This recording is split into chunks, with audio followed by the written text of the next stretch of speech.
저 성경 구절을 볼 때에 우선 홍해를 가를 때의 장면이구나 이렇게 생각을 할 수가 있습니다.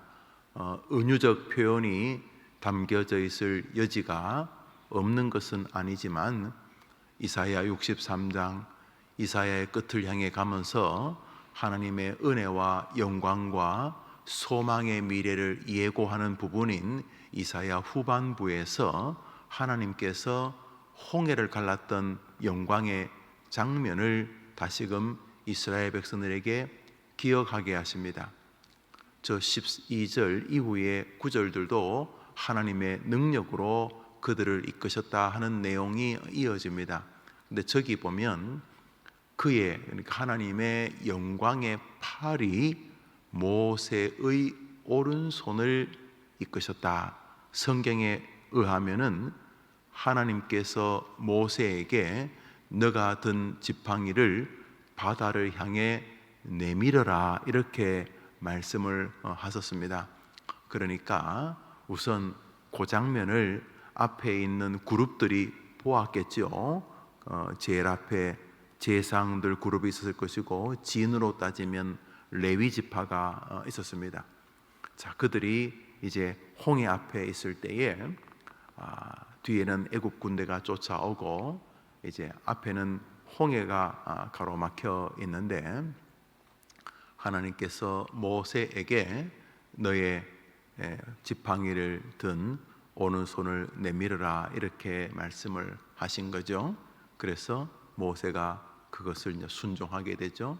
모세가 오른손을 내밀 때에 홍해가 갈라지는 장면입니다.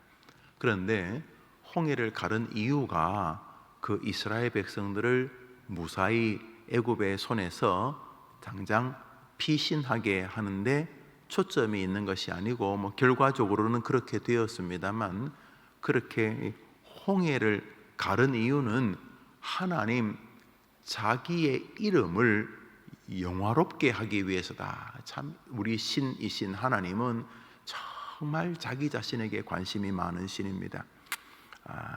내가 너희들 행복하게 해줄게 이렇게 말하기보다는 너희들이 나 여호와를 행복하게 해라 이렇게 말하는 것이죠. 그래서 하나님의 영광을 위해 살아라. 이것이 신조를 연구한 청교도들의 결론이죠. 웨스트민스터 서열이 혹은 대열이 문답 1번이 사람의 처음 되는 목적이 무엇이냐? 이 말은 너 왜 사느냐? 너는 왜 목사 노릇 하느냐? 너는 왜 아이들의 아빠냐? 엄마냐? 너는 왜 그 자리에 있느냐?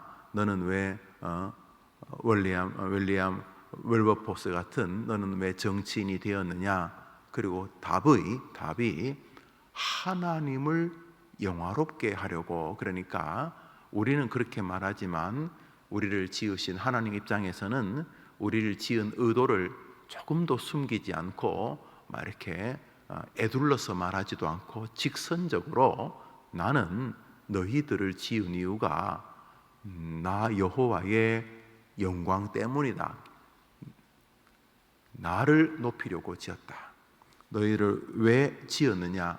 너희들을 지은 이유는 나 여호와를 찬송하게 하려는 것이다. 찬송이 뭡니까? 경배송이지만 그 힘이라고 하는 찬양이 결국 하나님을 높이는 거죠. 달랑달랑달랑 이게 아분지는 모르지만 여튼간에 뭐가 되었든 간에 하나님을 높이기 위해서 우리를 지었다 이렇게 말하죠. 그래서 모든 종교에는 그 신을 활용해서 혹은 신을 의지해서 심지어는 신을 이용해서 내 안위 영달을 기대하는 요소가 없는 것은 아닙니다. 그것은 기독교도 신을 의지하기는 종교이기 때문에 그 하나님을 의지해서 혹은 타종교는 부처님을 의지해서 혹은 다른 신을 의지해서 내 안위를 정신적이고 혹은 영적이고 육체적이고 환경적이고 혹은 건강 혹은 물질적인 여튼간에 평강과 안위를 요청하기 위하여 종교에 귀의하지 않습니까? 하다못해 마음의 평안이라도 얻으려고 신을 찾는다는 거죠.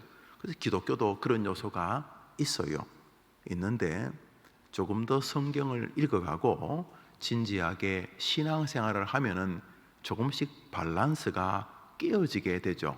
그렇게 계속 신앙생활을 하면. 왜냐하면 아무리 나에게 이득이 될 만한 성경 구절을 찾아 읽는다 할지라도 결과적으로는 창세기부터 계시록까지 이 신이 부단히 자기에게 관심이 많다는 것을 깨닫게 됩니다.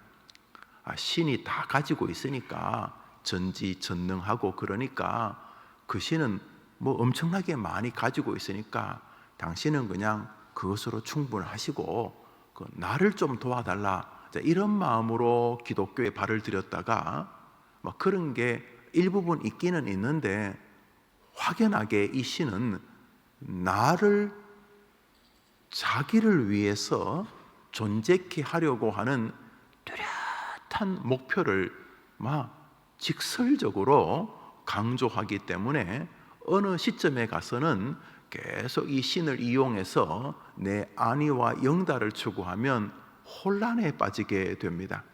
여러분, 제 말을 잘 이해하실 것입니다. 그래서 기독교는 놀라우리만치 신경배적 종교입니다. 먹든지 마시든지 살든지 하다못해 그분의 이름 때문에 감옥에 갇혀 목숨을 잃는다 할지라도 그 신을 위해서 나를 살려놓았다는 사실을 성경에서 깨닫게 되는 순간 혼란에 빠지거나 사명에 잡히게 되는 것이죠.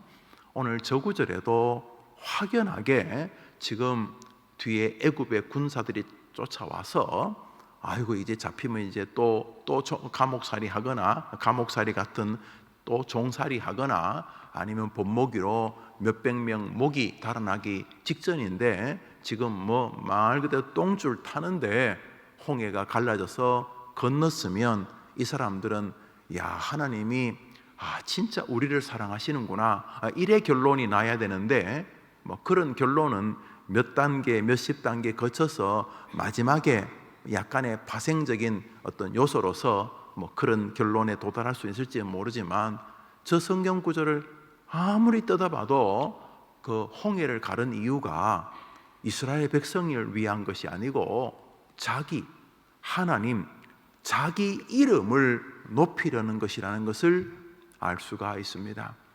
우리 한 번 더 저 구절을 읽고 목사의 말에 여러분이 한번 동의나 한번 생각을 해보시기를 바랍니다. 12절 읽읍시다. 시작. 그의 영광의 팔이 모세의 오른손을 이끄시며 그의 이름을 영원하게 하려 하사 그들 앞에서 물을 갈라지게 하시고 13절을 읽읍시다. 13절 읽습니다. 그 다음 절 그들을 시작. 그들을 기품으로 인도하시되 광야에 있는 말같이 넘어지지 않게 하시니가 이제 어디 계시냐. 13절도 하나님께서 그 이스라엘 백성들을 그 깊은 홍해 바다가 갈라지니까 그 사이로 건너갔으니까 이게 계곡을 건너가듯이 이 바다를 딛고 투벅투벅 걸어서 이제 건너갔으니까 이거 엄청난 기적을 이스라엘 백성들이 경험한 것이지요. 그래서 그들이 인생을 걸어갈 때 바다를 걸어가든 광야길을 걸어가든 그들이 넘어지지 않도록 그들을 지켜주셨다. 역시 그들은 신에게 하나님께 사랑받는 종족이다. 이래야 돼야 될 텐데 13절도 그들을 기품으로 인도하시되 주어가 하나님입니다. 광야에 있는 말같이 넘어지지 않게 하신 이 하나님이 어디 계시냐? 하나님은 자기 자신에게 굉장히 초점이 있는 분입니다. 그러니까 여튼간에 그 하나님과 뭘 해보려고 하는 기독교인이라면 계속 거기 마음이 있어야 됩니다. 이 신은 정말 자기 자신한테 관심이 많다. 그래서 내가 혹여나 자기를 좀 뒤로 밀치고 나를 챙겼다가는 이 신이 굉장히 이거 불편해 하는구나. 그래서 교묘하게 사실은 나한테 관심이 많지만 이 신한테 관심이 많은 척이라도 해가지고 뭐 살짝 속이더라도 하여튼 이 신의 심기를 건드리면 안 되겠구나.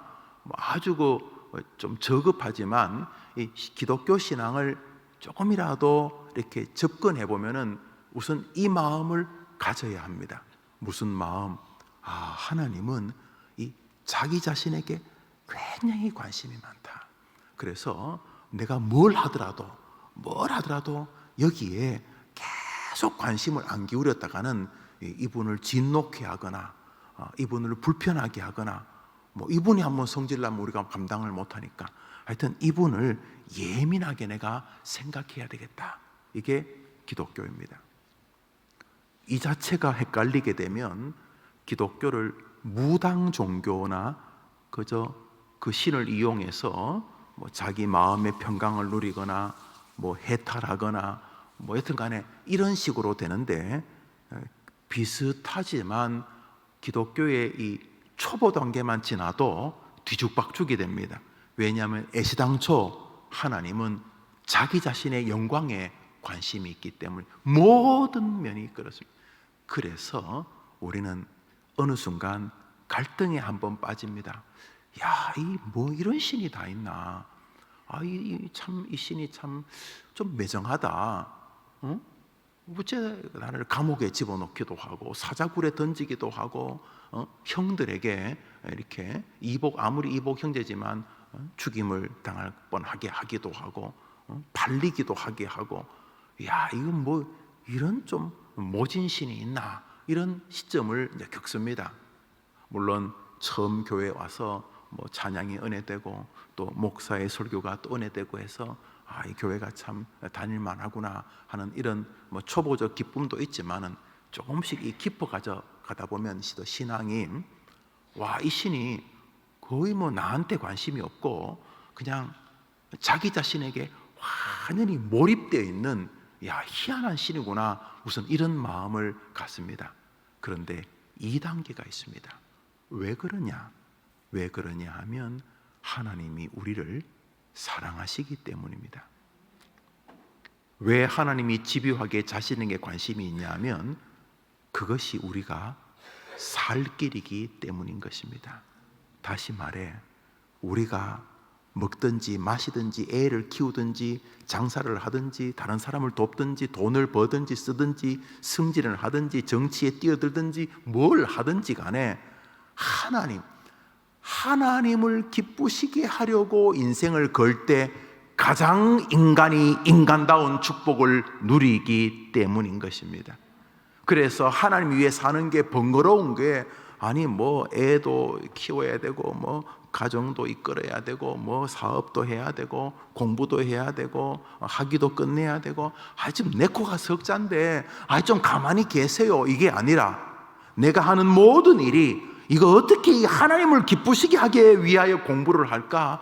내가 이거 어떻게 하나님을 기쁘게 하려고 애를 키울까? 이거 내가 어떻게 하면 이 하나님을 기쁘게 하면서 장사를 할까? 어떻게 하면 이 학위를 할까? 어떻게 하면 하나님을 기쁘게 하려고 강단에 설 수 있을까? 아이들을 가르칠까? 장사를 할까? 내가 어떻게 하면 하나님을 기쁘게 하시게 하려고 이 사장님에게 내가 오늘 서빙하는 혹은 뭐 아르바이트하는 학생이 될 수 있을까? 하여튼 간에 하나님을 기쁘시게 하려고 포지션을 딱 정해 살 때 인생이 가장 행복한 줄 믿으면 아멘 해 보십시오. 이게 아니라면 말이 안 됩니다. 왜냐하면 이 하나님이 자기 아들을 우리를 위해 죽인 것이거든요. 우리를 위해 자기 아들까지 죽이신 이 사랑의 하나님이, 내가 너를 사랑한다, 내가 너를 사랑한다고 끊임없이 말하는 하나님이 나 하나님을 위해 살라고 하는 것은 우리를 잘 얼르고 달래고 우리를 정신을 빼가지고 우리의 어떤 영혼을 그냥 빼먹으려고 하시는 게 아니라 우리 인생이 하나님을 위해 늙어가고 어떻게 하면 내가 한 생에 하나님을 위해 살다가 어떻게 하면 남들처럼 다 죽는데 남들처럼 안 죽고 하나님을 기쁘시게 하다가 죽을 수 있을까, 이렇게 마음을 먹고 살 때 그 인생이 가장 복되기 때문인 줄 믿으시기 바랍니다. 우리 학생들이 어떻게 하나님을 기쁘시게 하려고 학교 생활할까? 이런 마음이 들어가기만 하면 그 아이가 뭐 어떻게 반에서 늘 1등만 해요. 그 반에도 예수님 믿는 아이들이 몇 명 있을 텐데, 우리 요셉 총무 아이들이 한 반에 5-6명 있으면 어떻게 공동 1위를 해요? 1등 할 수도 있고, 뭐 공부보다는 뭐 운동을 잘할 수도 있고, 또 공부보다는 뭐 노는 걸 잘할 수도 있고, 뭐 사람마다 다 탤런트가 다르죠. 그러나 뭘 하든지 간에 하나님을 어떻게 기쁘시게 할까라는 기독교의 본질적인 신앙이 딱 마음만 잡히면 그 아이가 어떤 인생을 살아도 진짜 행복한 인생의 주역이 된다고 믿으면 한번 아멘 해 보십시오. 그러니까 그리스도인들은 쉽습니다. 뭘 하든지 간에 초점이 쉽습니다. 옛날에 그 군사 정권 시절에 그 사업하는 사람들이 차라리 쉬웠대요. 왜 쉬웠냐 하면 뇌물 줄 놈이 한 놈밖에 없어가지고. 하여튼 그 양반 주면 다 처리가 되었는데, 뭐 겉으로는 뭐 안 그런 척하면서 이상하게 정치하는 사람들은 더 누구에게 어떻게 해서 모든 사람에게 다 뇌물을 줘야 된다고 그런 글을 읽어본 적이 있어요. 차라리 그때가 사업하기 좋았다고. 그러면 뭐 이렇게 뭐 민주 시대 뭐 민주화 뭐 이런 뭐 이야기하고 독재 정권을 엎고 뭐 이렇게 했던 그런 사람들이 정치할 때는 그렇게 어렵지 않아요. 아이고 그때는 더 힘들었습니다. 아니 뭐 그렇게 민주주의 막 그랬는데, 아이고 그놈입니다. 그냥 노골적이냐 안 그러냐 차이일 뿐이지, 아니 자기들 정치 뭐 돈 찍어서 합니까? 다 돈이 필요한데, 뭐 그런 글을 제가 본 적이 있습니다. 비유가 옳은지 모르겠습니다만 하나님은 우리를 사랑하십니다. 이거는 뭐 이견이 없습니다. 자기 아들을 죽인 이유가 사랑 때문이라고 분명히 말하니까요. 우리 요한복음 3장 16절 읽어볼까요? 외워볼까요? 시작. 하나님이 세상을 이처럼 독생자를 주신 이유가 뭐라고요? 네, 하나님이 세상을 이처럼 뭐 하사? 그 다음에 뭐 했다고요? 독생자를 주신 이유가 뭐 때문이라고요? 사랑 때문이라. 그러므로 하나님이 사랑이라는 사실은 진리 아닙니까? 그 하나님이 오늘도 당신의 영광을 위해 우리를 살게 하시는 것은 우리를 이용하려는 게 아니라 그게 가장 행복한 지름길이기 때문인 것입니다. 하나님 얼르고 달래면서 하나님하고 불가원 거리를 유지하면서 하나님과 흥정하려고 사는 인생은 바보 같은 인생입니다. 굉장히 머리 쓰는 것 같지만 모자라기 짝이 없는 인생입니다. 하나님을 속일 수도 없고 하나님이 우리 잔수에 넘어갈 분도 아니지 않습니까? 그래서 어떻게 하면 이 교회가 하나님을 기쁘시게 하는 교회가 될까? 목사는 거기다 마음이 있어야 합니다. 어떻게 하면 이 아이들이 이 혼란스럽게 짝이 없는 시대 속에서 이 아이들이 하나님을 기쁘시게 하는 아이들 될 수 있을까? 초점이 거기 있어야 하는 것입니다. 사업하시는 분도 아침에 눈을 뜨면 하나님 어떻게 하면 이 사업을 하나님을 기쁘시게 하는 사업으로 이끌 수 있겠습니까? 오늘 내가 사장님은 아니고 직원인 사람이 아침에 일어나 출근할 때도 하나님 내가 오늘 그 직장에서 그 샤프에서 내가 어떻게 하면 하나님을 기쁘시게 하는 사람이 될 수 있겠습니까? 기독교인들은 질문이 하나입니다. 어떻게 하면 하나님을 기쁘시게 할 수 있을까? 어떻게 하면 하나님의 얼굴을 낼 수 있을까? 어떻게 하면 하나님을 영화롭게 할 수 있을까? 어떻게 하면 하나님이 존귀한 분이란 것을 세상에 알려드려서 당신을 기쁘시게 할 수 있을까? 여기 기독교인의 삶에 힘이 있는 줄 믿으시기를 바랍니다. 그런데 아주 이상한 태도의 하나님의 모습이 읽었던 12절에 있습니다. 12절을 우리 다시 읽읍시다. 12절입니다. 시작. 그의 영광의 팔이 모세의 오른손을 이끌. 아니 왜 번거롭게 하시냐고요? 그냥 당신이 갈라져라 그러면 될 텐데 뭐 하려고 모세에게 네가 든 지팡이를 홍해를 향해 내밀어라. 왜 이러시는 거예요? 그냥 당신이 어차피 자기 이름을 높이겠다고 인생 세계를 창조하시고 그것에 자신의 초점을 가감없이 드러내셨다면 그냥 애시당초 뭐 사람이든 짐승이든 다 치우시고 당신이 자 내가 가른다 하면서 가르시고 뭐 자기가 다 하면 될 텐데 여기 왜 매개체 같은 한 인간을 등장시키냐는 거죠. 모세, 하나님께서 자기의 영광을 나타내려는 것은 이미 저 성경을 해놨어요. 그는 그의 이름을 영화롭게 하려고 그 홍해를 갈랐다. 홍해를 가른 이유도 뭐 모세 잘났다 이게 아니라 하나님 내가 얼마나 위대한 신인지 알지? 그거 보이려고 그랬다는 걸 지금 설명을 제가 했으니까. 그런데 왜 그 엑스트라 같이 모세를 개입시키냐는 거죠. 이것이 우리들의 인생입니다. 하나님은 오늘도 우리의 순종의 손을 들어서 당신의 이름을 드러내기를 원하시는 것입니다. 이걸 어떻게 막겠어요? 그렇게 정하셨는데. 그래서 하나님은 직접 안 하시고 기어코 2022년 7월 1일 해림교회 김용우라고 하는 인간을 통해서 나를 김용우를 잘 활용해서 당신의 이름을 높이기를 원하고 계시는 것입니다. 여러분도 마찬가지입니다. 오늘 여러분이 순종하는 모세의 팔이 되기를 축복합니다. 7월 1일부터 시작하는 여러분의 7월이 아니 여러분의 하반기가 기억하십시오. 하나님은 나를 들어서 자기 이름을 높이기를 원하시는구나 기억하셔야 합니다. 그래서 여러분이 오늘 이번 하반기에 하실 일은 오직 하나입니다. 하나님의 말씀에 순종하시는 것입니다.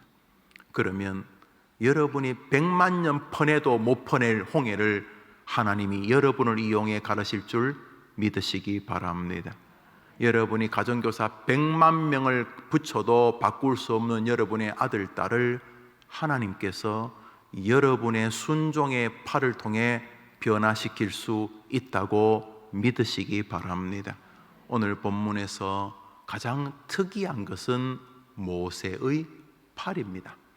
하나님께서 모세의 오른손을 통해서 홍해를 가르시는 이 방식을 변화시키신 적이 없습니다. 그것이 성경의 증거의 기록 아닙니까? 이사야를 왜 이사야를 성경을 우리에게 주십니까? 직접 말하시지. 이사야라는 인물을 하나님과 사람 사이에 끼워 넣어 자신의 모세의 오른팔이 되게 하셨습니다. 바울이 뭐 필요합니까? 하나님이 직접 이스라엘 백성이나 이방인들에게 말씀하시지 않으십니다.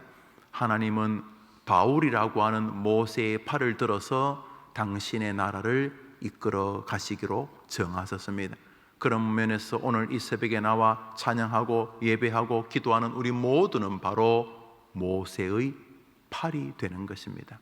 오늘도 여러분에게 하나님이 말씀해 주시기를 바랍니다. 오른손을 내밀어라.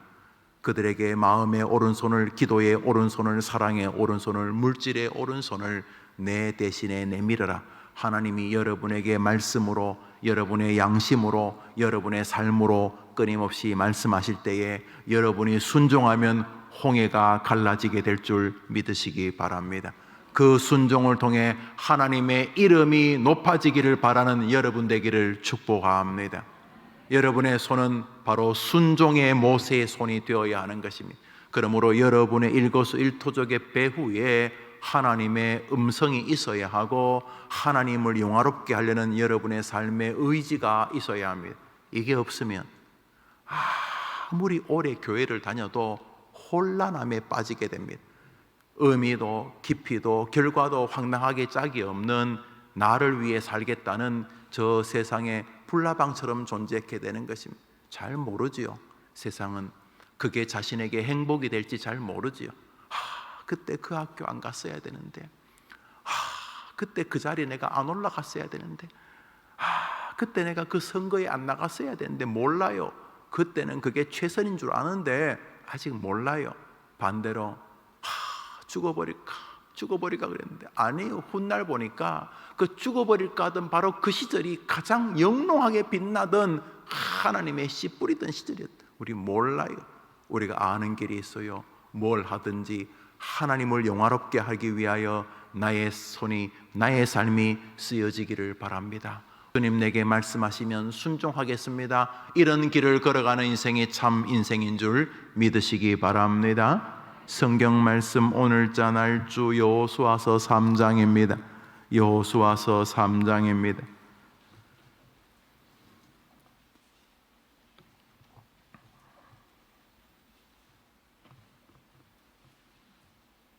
6절을 읽습니다. 6절 읽습니다. 6절입니다. 읽읍시다. 시작. 여호수아가 또 제사장들에게 말하 이르되 언약궤를 메고 백성이 앞서 건너라 하매 곧 언약궤를 메고 백성이 앞서 나아가니라. 내려가셔서 8절 읽습니다. 시작. 너는 언약궤를 맨 제사장들에게 명령하여 이르기를 너희가 요단 물가에 이르거든 요단에 들어. 우리 밑으로 내려가서서 11절 읽습니다. 11절 시작. 보라 온 땅에 주의 언약궤가 너희 앞 요단을 건너가는. 우리 13절 읽읍 13절 14절 13절 14절 2절 읽읍시다. 시작. 온 땅에 주 여호와의 궤를 맨 제사장들의 발바닥이 요단물을 밟고 멈추면 요단물 곧 위에서부터 흘리던 물이 끊어지고 한 곳에 쌓여 서리라. 백성이 요단을 건너려고 자기들의 장막을 떠날 때 제사장들은 언약궤를 메고 백성 앞에서 나아가니라. 15절을 마지막으로 읽읍시다. 시작. 요단이 곡식 거두는 시기에는 항상 언덕에 넘치더라. 궤를 맨 자들이 요단에 궤를 맨 제사장의 발이 물가에 잠기자 16절부터는 요단 강이 갈라지는 장면이 나옵니다. 여기도 지금 3절부터 계속 나오는 말인데 우리 3절은 안 읽었습니다만 하나님께서 말씀하십니다. 제사장들이 법궤를 메고 제일 앞에 나아가라. 어제 목양실에서 내려다 보니까 이 옆에 천변에 물이 막 넘쳐가지고 비가 많이 와서 다리들이 다 잠기는 걸 봤습니다. 요단이 아마 그랬나 봅니다. 요단을 건널 때쯤에는 홍수가 나서 1년에 몇 번 있는 홍수 시절에 그냥 평소보다 요단이 더 넘쳤다, 이런 내용입니다. 그런데 노약자 어린아이들이 있으니 건너기가 만만치 않았을 때에 하나님께서 제사장들에게 여호수아를 통해 말씀하십니다. 너희들이 법궤를 메고 앞서가거라. 이렇게. 아니 요단이 물이 있으면 헤엄을 치거나 그래야 될 텐데 법궤를 메고 제사장들이 앞서라는 말을 3절, 6절, 8절, 11절, 13절, 14절, 15절까지 계속 말씀합니다. 아니 무슨 제사장들은 물에 빠지면 안 죽습니까? 그런데 그러라고 합니다. 그래서 모세의 팔레미기 비슷하게 제사장들이 법궤를 메고 요단강 발을 담그는 장면이 나옵니다. 너희들은 그 뒤를 따라가라. 그렇게 답니다. 법궤를 메고 요단에 발을 디뎠을 때 딛기 전까지는 흘러내리던 흙탕물이 발을 디디자 갈라지게 되었다 하는 내용입니다. 같은 이야기죠. 오늘 여러분 앞에 뭐가 놓였든지 간에 하나님의 말씀에 순종하고 건너면 하나님의 역사가 나타나게 될 줄 믿으시기를 바랍니다. 그러니까 함부로 요단 보고 죽었다느니 이제는 끝이라는 이런 말 하지 마시고, 요단이 됐든 홍해가 됐든 애가 아프든 돈이 없든 뭐가 됐든 간에 하나님의 말씀에 순종하면 여러분에게 난공불락으로 보이던 홍해도 요단도 하나님의 능력으로 하나님의 이름의 영광을 위하여 갈라지게 될 줄 믿으시고, 여러분이 아직 살아있는 것은 바로 하나님이 여러분을 모세의 오른손으로 법궤를 맨 제사장으로서 여러분을 통해, 여러분의 자녀를 통해 하나님의 이름을 높일 기회를 여러분을 통해 얻기를 원하시기 때문인 줄 믿으시고, 나이가 많다고 젊다고 뭐가 있다고 없다고 함부로 낙심하지 마시고, 하나님 안 변하니까, 이분 안 변하, 어저께나 오늘이나 영원 무궁토록 한결같은, 이분 안 변하니 걱정하지 마시고, 또 모세나 제사장들을 들어서 당신의 이름을 드러내는 이 인간 매개체를 활용하시는 방식도 안 변했으니까, 하나님 안 변했으면 우리가 변하겠어요. 집신 신고 다니다 운동화 신고 다니는 정도지, 지프로 집 만들었다가 돌멩이 가루, 석회 가루, 시멘트 가루로 집 짓는 정도지 인간이 크게 변했겠습니까? 뭐 자동차 그런 것도 다 하나님이 만들어 주시는 것 가지고 인간이 만든 거지, 무슨 구름에서 한 대씩 만들었겠습니까? 다 옛날이나 지금이나 인간도 거기가 거기입니다. 무엇보다 하나님 안 변했어요. 하나님 방식이 변했을 리가 없지 않습니까? 지금도 하나님은 모세를 들어서 홍해를 가른다고 믿으시기를 바랍니다. 하나님은 여러분이 순종의 모세가 되고 순종의 제사장들이 되기를 바랍니다. 한번 따라합시다. 너희는 다 왕같은 제사장들이다. 이게 종교개혁의 기치 아닙니까? 오늘 하루, 아니 남은 생에 계속 하나님이 날 통해 자기를 높이기를 원하시지, 그러면 나는 어떻게 하나님을 높이면서 살 수 있을까? 하나님 높이는 삶이 진짜 잘 사는 길인데, 그게 나를 사랑하시는 것인데, 그러면 가만히 있어보자. 하나님께서 모세에게 손을 내밀라 그러셨지, 또 제사장들에게 여호수아에게 그렇게 앞서라고 말씀하셨지, 나한테는 어떻게 시그널을 보내실까? 아니 모세한테는 말하고 그때 요단 여호수아나 제사장들에게도 말한 하나님이 지금은 뭐 다른 뭐를 하시겠습니까? 그런 면에서 여러분이 먼저 말씀에 귀를 기울이시는 것입니다. 날조하시면서 여러분의 역량을 최고로 발휘해서 이 하나님이 말씀으로 여러분에게 하시는 것에 귀를 기울이시고, 청교도들이나 언약도들이 말하듯이 강단에서 선포되어지는 설교는 때로 읽는 성경 이상의 능력으로 나타나신다. 그랬으니 우리 개혁교회는 보시다시피 보십시오. 이 설교단이 중앙에 와 있지 않습니까? 예배 시간 중에 제일 많은 부분을 차지하는 게 설교 아닙니까? 물론 설교자는 인간이지만 모세도 인간이고 여호수아도 인간이고 제사장도 인간인 것처럼 변함없이 인간이지만 하나님의 방식은 변하지 않는다고 믿으니까 설교하는 목사도 저는 이 시간 하나님이 말씀하신다는데 조금 더 이견이 없습니다. 여러분도 그러셔야 되는 거죠. 그래서 말씀에 설교에 귀를 기울이는 방식으로, 그 다음에 여러분이 기도할 때 하나님이 주시는 아주 분명한 신앙적 확신을 가지고 하나님을 기쁘시게 하기 위하여 여러분의 인생의 발걸음을 내밀면 여러분 앞에 있는 무엇든 문제도 하나님의 영광을 위해 갈라지게 될 줄 믿으시기 바랍니다. 말씀을 맺으면서 치료를 이옵니다.